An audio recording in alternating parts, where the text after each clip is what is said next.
बिस्मिल्लाहिर्रहमानिर्रहीम। अस्सलाम वालेकुम, मैं हूँ आयशा महर। वेलकम है। आज इस वीडियो में हम बात करेंगे एंजाइटी की, यानी एंजाइटी क्या होती है, क्यों होती है, कब होती है, एंजाइटी के कौन कौन से सिम्टम्स शो होते हैं और एंजाइटी का ट्रीटमेंट क्या है, और सबसे ज्यादा मोस्ट इम्पोर्टेंट पॉइंट के एंजाइटी और एंजाइटी डिसऑर्डर में क्या फर्क होता है। तो वीडियो शुरू करते हैं और सबसे पहले डिस्कस करते हैं कि एंजाइटी होती क्या है। आसान अल्फाज में बात करें तो APA यानी अमेरिकन साइकोलॉजिकल एसोसिएशन के मुताबिक एंजाइटी एक ऐसा इमोशन है जिसमें बहुत ज्यादा फीलिंग ऑफ टेंशन और माइंड में बहुत परेशानी वाले थॉट्स आना शुरू हो जाते हैं। स्टैटिस्टिक्स की बात करें तो 2017 में WHO यानी वर्ल्ड हेल्थ ऑर्गेनाइजेशन के अंडर एक सर्वे किया गया जिसके एस्टिमेट के मुताबिक 284 मिलियन पीपल एंजाइटी का शिकार थे, जिनमें 63% यानी 179 मिलियन औरतें और 47% यानी 105% मर्द हज़रात शामिल थे। यानी तमाम मुल्कों में औरतों की तादाद एंजाइटी डिसऑर्डर में मर्दों से ज्यादा रही। सिम्टम्स की बात करें तो एंजाइटी डिसऑर्डर में हमें दो तरह के सिम्टम्स मिलते हैं, एक्सटर्नल सिम्टम्स यानी फिजिकल सिम्टम्स और इंटरनल सिम्टम्स यानी साइकोलॉजिकल सिम्टम्स। फिजिकल सिम्टम में सबसे पहले आती है घबराहट। अक्सर औकात एंजाइटी डिसऑर्डर को घबराहट की बीमारी भी कहा जाता है। इसके अलावा दिल की धड़कन तेज हो जाती है, पसीना आता है। अगर रूम में एसी ऑन है या किसी ठंडी जगह पर भी खड़े हैं फिर भी एंजाइटी है तो पसीना लाजमी आता है। जिस्म में कपकपाहट शुरू हो जाती है या सिर्फ हाथ पांव कांपना शुरू हो जाते हैं, पेट खराब हो जाता है, बार बार वॉशरूम जाना पड़ सकता है, सर दर्द होता है, सांस फूल जाता है। और अक्सर केसेस में ऐसा होता है कि अगर किसी शख्स को एंजाइटी है तो वो एक जगह पर टिक कर नहीं बैठ सकते, वो चलना फिरना या उठना बैठना स्टार्ट कर देते हैं। इंटरनल सिम्टम्स यानी साइकोलॉजिकल सिम्टम्स की बात करें तो साइकोलॉजिकल सिम्टम में सबसे पहले ओवर थिंकिंग या नेगेटिव थिंकिंग बहुत ज्यादा होना शुरू हो जाती है और प्रॉपर नेगेटिव थिंकिंग की एक प्रॉपर चेन बन जाती है। यानी एक नेगेटिव थॉट आ रही है तो उसके बाद बिला वजह बिला ही किसी परेशानी के दूसरी नेगेटिव थॉट आएगी और फिर तीसरी, यानी प्रॉपर एक नेगेटिव थॉट की चेन बन जाती है। इसके अलावा मसल्स में बहुत ज्यादा खिंचाव महसूस होता है और कुछ केसेस में एंजाइटी और डिप्रेशन एक साथ भी हो सकते हैं। एंजाइटी डिसऑर्डर्स के रीजंस की बात करें तो नंबर 1 पे आते हैं जेनेटिक्स, यानी कुछ लोग ऐसे होते हैं कि उनकी जीन्स में ही ये डिसऑर्डर पाया जाता है। उसके बाद जो दूसरा फैक्टर आता है हमारा एनवायरमेंटल फैक्टर। अगर आपके स्कूल में, आपके घर में या आपके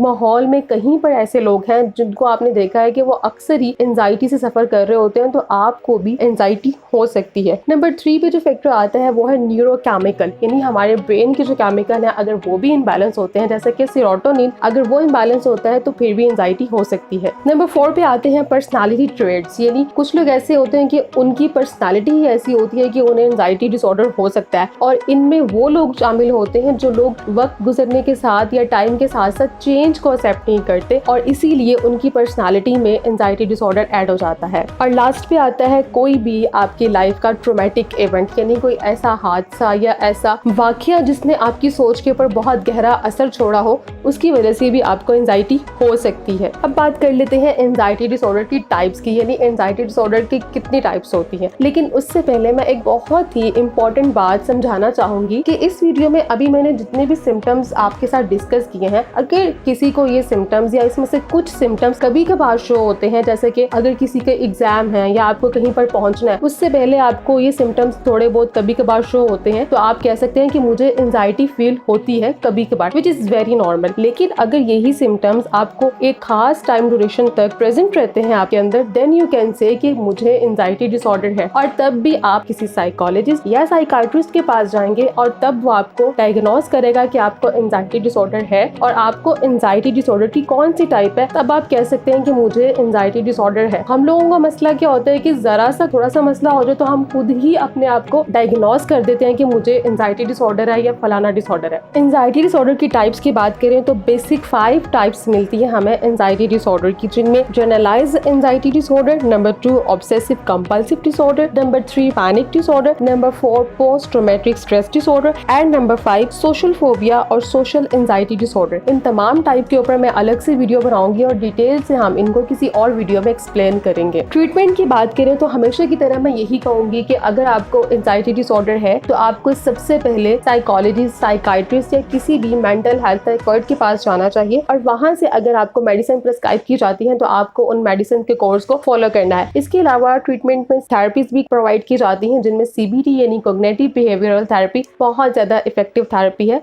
एंजाइटी डिसऑर्डर को ट्रीट करने के लिए। बाकी साइकोलॉजिकल डिसऑर्डर की तरह इस डिसऑर्डर में भी आपका लाइफस्टाइल बहुत ज्यादा मैटर करता है। लाइफस्टाइल में स्पेशली आपकी स्लीपिंग और ईटिंग हैबिट बहुत ज्यादा इन्वॉल्वमेंट करते हैं। यानी आप 8 घंटे की पुरसुकून नींद ले रहे हैं, आपकी नींद कैसी है, क्या आप जाग रहे हैं, सो रहे हैं, किस तरीके से सो रहे हैं, इसके अलावा आपके खाने की रूटीन क्या है, आप हेल्दी डाइट ले रहे हैं कि नहीं ले रहे, कोला ड्रिंक्स वगैरह आप अगर बहुत ज्यादा ले रहे हैं, अल्कोहल ले रहे हैं, तो उससे भी एंजाइटी बहुत ज्यादा इंक्रीज होती है। ट्रीटमेंट के टाइम पे आपको इन सारी चीजों को कम करना है। इसके अलावा हल्की फुल्की एक्सरसाइज और एक हेल्दी, एक्टिव और बिजी लाइफ रूटीन भी आपको एंजाइटी से बहुत दूर कर देती है। किसी भी साइकोलॉजिकल डिसऑर्डर को ट्रीट करने के लिए सबसे पहले जरूरी चीज ये है कि आप अपनी इनसाइट ऑन करें, यानी आप सबसे पहले रिकॉग्नाइज करें कि आया आपको कोई साइकोलॉजिकल डिसऑर्डर है भी या नहीं। अगर आपको साइकोलॉजिकल डिसऑर्डर होता है तो आप अपना ट्रीटमेंट प्लान बना लें, यानी अगर आपको साइकोलॉजिस्ट के पास जाना है, साइकाट्रिस्ट के पास जाना है, या आप खुद से ही कि साइकोलॉजिकल टेक्निक के थ्रू खुद को ट्रीट करना चाह रहे हैं, तो अपना प्रॉपर ट्रीटमेंट प्लान बना लें और उसको फॉलो करें। मेडिसिन, साइकोथेरेपी या साइकोलॉजिकल टेक्निक्स, आप किसी भी चीज को चूज करते हैं तो कोई भी चीज जादू की तरह असर नहीं करती।